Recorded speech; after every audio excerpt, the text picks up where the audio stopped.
एक मेरा मित्र है, तो एक दिन क्या चर्चा हुई, मैंने उससे कहा था कि तुम जीवों को मारकर खाते हैं तो उन जीवों को तकलीफ होती है, ठीक है। तो उसने मुझे एक जवाब दिया था कि तुम लोग भी जो फसल होती है, पेड़ पौधे होते हैं, उनमें से फल तोड़ के सब्जियां काट कर खाते हैं, तो पेड़ों में भी जान रहती है, उनमें भी जीव रहता है, तो क्या उन पेड़ों को तकलीफ नहीं होती, तो तुम वो चीज़ क्यों खाते हैं। तो मैं मतलब उस दोस्त को मैं जवाब नहीं दे पाया, तो मैं ऐसा उसको क्या जवाब दूं, और क्या यह सच है कि उसमें फसलों को काट के, पौधों को काट के खाते हैं, तो उनको क्या सच में तकलीफ होती है। बहुत अच्छा प्रश्न है। एक बार पुण्य की अनुमोदना करते हैं।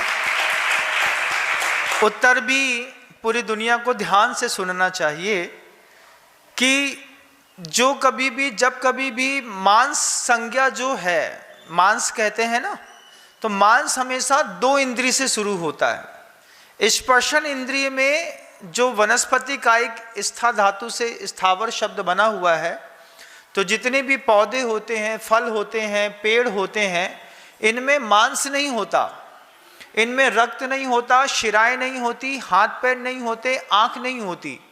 इसमें जो जीव होता है वो जीव भी जैन समाज में बड़े व्यवस्थित तरीके से उसकी व्यवस्था की जाती है। हम किसी भी पेड़ को पूरा काट करके तो नहीं खाते, जानवर तो पूरा मर ही जाता है, लेकिन हम एक विस्तृत पेड़ के, मान लीजिए हमने थोड़े बहुत फल ले लिए हैं, तो वो फल भी बिल्कुल व्यवस्थित रहते हैं, वो परोपकार के लिए ही धरती पर आते हैं। उसमें जो जीव रहता है वो दो प्रकार का रहता है, एक सूक्ष्म जीव रहता है निगोदिया, एक बादर होता है।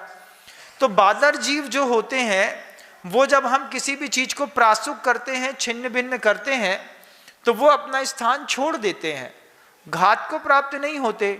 और जो सूक्ष्म जीव होता है वो तो घात को प्राप्ति नहीं होता है, उसको ना मारा जा सकता है ना जिया जा सकता है।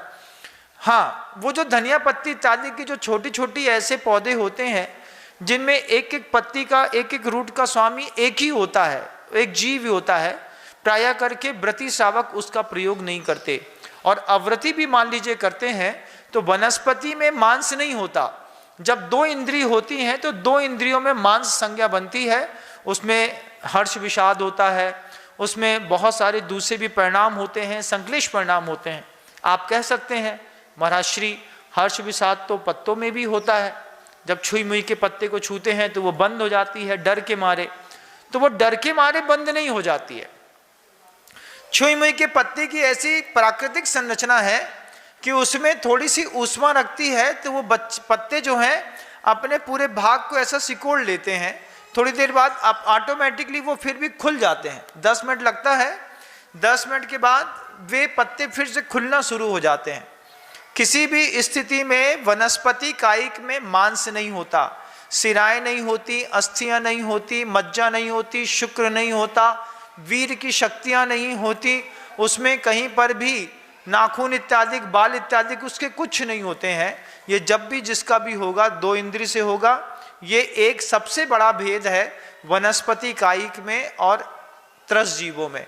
वो जो भी खाते हैं ऐसे लोग, वो सब त्रस जीवों का कलेवर खाते हैं। रक्त का प्रवाह होता है, वो बचता है, भागता है, बचना चाहता है, लेकिन वो उसको निर्दयता पूर्वक खा जाते हैं। मैं हमेशा वो बात कहता हूँ, दुनिया के वे सारे के सारे लोग जो मांसाहारी हैं वो प्रोसेसिंग फूड को खाते हैं।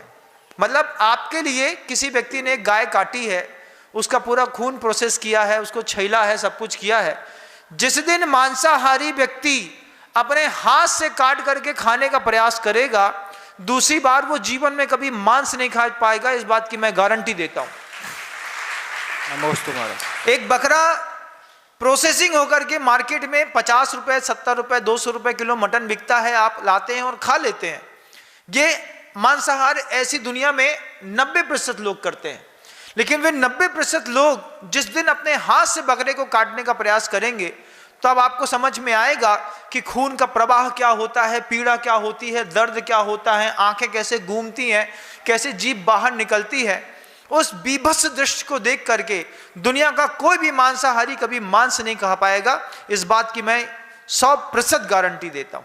कुछ लोग हैं, कुछ कौमें इतनी निर्दयी हैं कि वो निर्दयता पूर्वक उसको प्रोबेशन बना लिया है, लेकिन बहुत सारी समाज मांसाहार तो करती है लेकिन कटता हुआ देख नहीं पाती। जिस दिन कटता हुआ देख लेगी कभी मांस नहीं खाएगी।